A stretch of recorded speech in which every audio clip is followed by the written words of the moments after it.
जाते हो परदेस पिया, जाते ही खत लिखना। जाते हो परदेस पिया, जाते ही खत लिखना। देखो तुम भी खत मेरा, देखो तुम भी खत मेरा, आते ही खत लिखना। नमस्कार दोस्तों, आप सभी लोगों को तूफान सी क्लासेज में स्वागत है। तो चलिए आज हर दिन की तरह चैप्टर विद्युत से कुछ ऑब्जेक्टिव क्वेश्चनों को हल करते हैं। तो चलिए क्वेश्चन एक की ओर चलते हैं। चलिए देखते हैं क्वेश्चन को। बिजली के पंखे की गति बदलने के लिए प्रयुक्त साधन है। बिजली के पंखे की गति बदलने के लिए प्रयुक्त साधन कौन से हैं? ऑप्शन ए में एम्पलीफायर, या फिर ऑप्शन बी में रेगुलेटर, या फिर ऑप्शन सी में स्विच, या फिर ऑप्शन डी में रेक्टिफायर। तो इसका सही आंसर है दोस्तों, बिजली के पंखे की गति बदलने के लिए किस साधन का प्रयुक्त होता है? तो इसका आंसर है रेगुलेटर। रेगुलेटर से विद्युत के गति बदल सकते हैं। चलिए आगे देखते हैं। क्वेश्चन नंबर 2 की तरफ चलते हैं। यदि किसी प्रारूपिक पदार्थ का वैद्युत प्रतिरोध गिरकर शून्य हो जाता है तो उस पदार्थ को क्या कहते हैं? यदि किसी प्रारूपिक पदार्थ का वैद्युत प्रतिरोध गिरकर शून्य हो जाता है तो उस पदार्थ को क्या कहते हैं?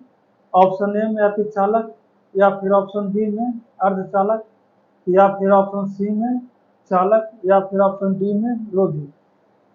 तो इसका सही आंसर है दोस्तों, किसी प्रारूपिक पदार्थ का वैद्युत प्रतिरोध गिरकर शून्य हो जाता है तो उस पदार्थ को क्या कहते हैं? अतिचालक।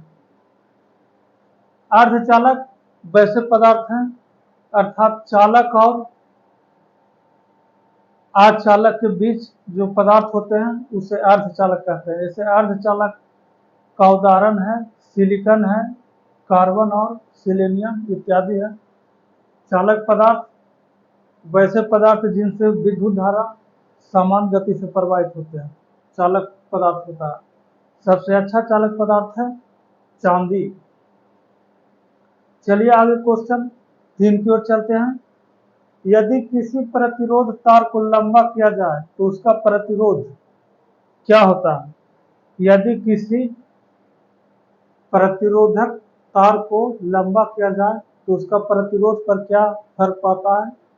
बढ़ता है, या फिर घटता है, या फिर स्थिर रहता है, या फिर इनमें से सभी। तो इसका सही आंसर है दोस्तों, यदि किसी प्रतिरोधक तार को खींचकर लंबा हम लोग करते हैं तो इसका प्रतिरोधक क्षमता है जो बढ़ जाएगा।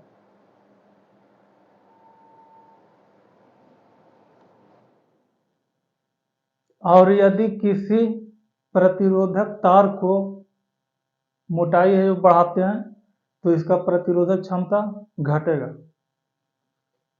चलिए दोस्तों आगे क्वेश्चन 4 की ओर चलते हैं। विद्युत मरकरी लैंप में रहता है, विद्युत मरकरी लैंप में रहता है कम दाब पर पारा, अधिक दाब पर पारा, या ऑप्शन सी नियॉन और पारा, या ऑप्शन डी इनमें से कोई नहीं। तो विद्युत मरकरी लैंप में रहता है कम दाब पर पारा रहता है। जब अधिक दाब पर पारा रहेगा तो विद्युत मरकरी को टूटने का डर रहता है, इसलिए विद्युत मरकरी लैंप में कम दाब पर पारा रहता है। चलिए क्वेश्चन नंबर 5 की ओर चलते हैं। चालक की विद्युत प्रतिरोध किससे स्वतंत्र होता है? अर्थात चालक का विद्युत प्रतिरोध किसको रहने या नहीं रहने से कोई फर्क नहीं पड़ता। तो ऑप्शन ए में है तापमान, या फिर ऑप्शन बी में दाब, या फिर ऑप्शन सी में अनुप्रस्थ परिच्छेदी क्षेत्र, या फिर ऑप्शन डी में दर। तो चालक का विद्युत प्रतिरोध किससे स्वतंत्र होता है? तो इसका आंसर सही है दाब। अर्थात किसी चालक विद्युत प्रतिरोध स्वतंत्र होता है, दाब से स्वतंत्र रहता है। अर्थात दाब किसी भी चालक पदार्थ में कितना भी अगर दाब लगाते हैं दोस्तों तो उस पर कोई प्रभाव नहीं पड़ता है। चलिए दोस्तों आगे देखते हैं क्वेश्चन नंबर 6। प्रत्यावर्ती धारा को दिष्ट धारा में परिवर्तित करने वाली युक्ति को क्या कहते हैं? प्रत्यावर्ती धारा को दिष्ट धारा में परिवर्तित करने वाली युक्ति को क्या कहते हैं? Option A inverter, option B rectifier, option C transformer या फिर ऑप्शन डी ट्रांसमीटर। तो इसका सही आंसर है दोस्तों प्रत्यावर्ती धारा को दिष्ट धारा में परिवर्तित करने वाली युक्ति रेक्टिफायर। क्वेश्चन नंबर 7 देखते हैं। एक वोल्ट कितने के बराबर होता है? एक वोल्ट कितने के बराबर होता है?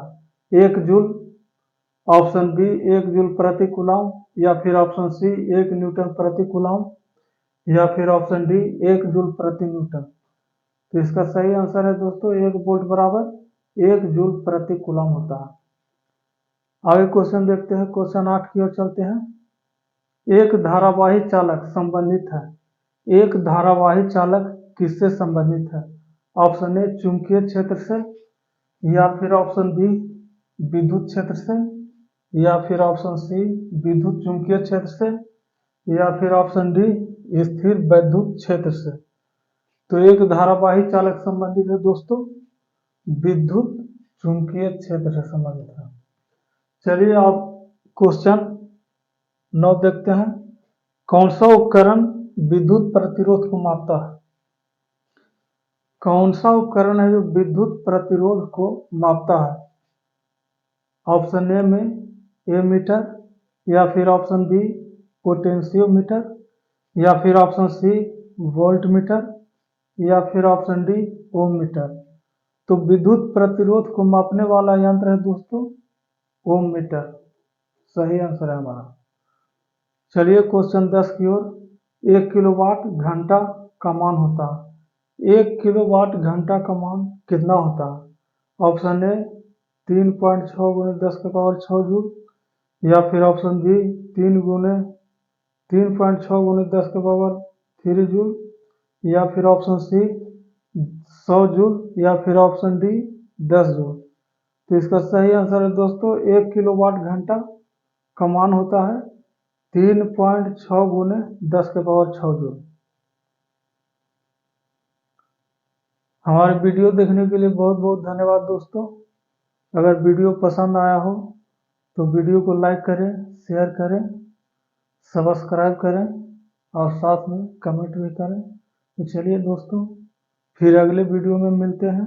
तब तक के लिए जय हिंद, जय भारत।